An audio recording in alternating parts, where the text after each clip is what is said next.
কেতাবে লেখা আছে 8 ঘন্টা, বাস্তবে কিন্তু 10-12 ঘন্টা খাটায় নাই। তো যারা কেতাবে আছে কাজ করে না, এদের মন্ত্রিত্বই থাকা উচিত না, তাদের পদত্যাগ করা উচিত। আমি এটা বলেছিলাম। শ্রমিকের সম্মান প্রতিষ্ঠিত না হবে, মানবতা নিশ্চিহ্ন হয়ে যাবে বাংলাদেশ থেকে।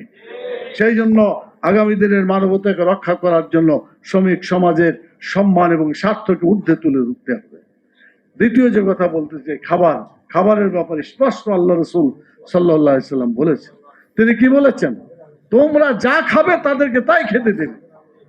কিন্তু আমরা অনেকেই দেখি যে আমরা যা খাই শ্রমিকদের সে খাওয়ার চিন্তাও আমরা করি না। এটা তো করা উচিত। আল্লাহ রাসূলের সব নির্দেশ আমরা মানবো, এটা কেন মানব না? সবগুলোকে মানতে হবে।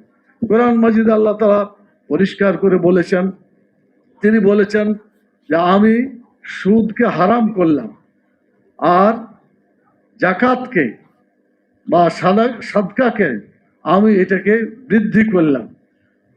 সুদ ধ্বংস হবে, ওয়ায়ুরবিসাদাকা দান এবং এই জাকাতগুলো হবে আল্লাহ তাআলা বৃদ্ধি করে দেবে।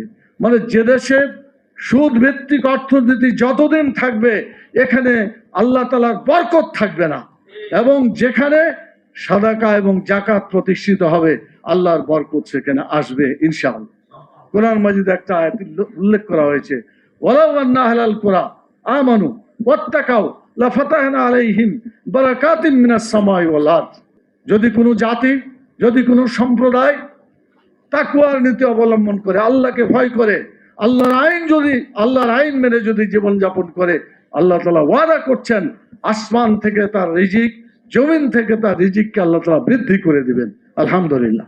একটা শ্রমিক আপনি চিন্তা করুন, প্রথমে মালিকের সাথে একটা চুক্তি করে যে আমি এত টাকা বিনিময়ে তোমার কাজ করব, দৈনিক 8 ঘন্টা। কেতাবে লেখা আছে 8 ঘন্টা, বাস্তবে কিন্তু 10-12 ঘন্টা খাটায় নাই, কিন্তু তার মজুরি দেওয়া হয় না। অবহেলিত শ্রমিকের কোনো পাত্তাই দেওয়া হয় না। এটা আমরা দেখতে চাই। নিম্নতম মজুরি আমাদের কেন্দ্রীয় সভাপতি বললেন যে আগে তো 12,500 ছিল, এখন তো 25,000 আমরা চাই, কিন্তু 12,500 তো বাস্তবায়ন হয় নাই। কি বলেন, হয়েছে 12,500 বাস্তবায়ন? তো দেখা যাচ্ছে যে কেতাবে আছে, বাস্তবে নাই।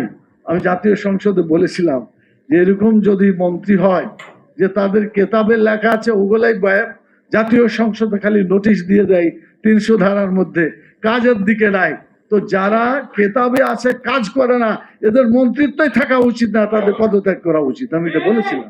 সেজন্য আল্লাহর বিধান দিয়ে যদি আমাদের গোটা জীবন ব্যবস্থা পরিচালিত হয়, মানুষের সাথে যে ব্যবধান আছে এগুলো ঘুচে যাবে এবং সত্যিকার একটা সুন্দর পৃথিবী, সুন্দর একটি বাংলাদেশ গঠিত হবে ইনশাআল্লাহ।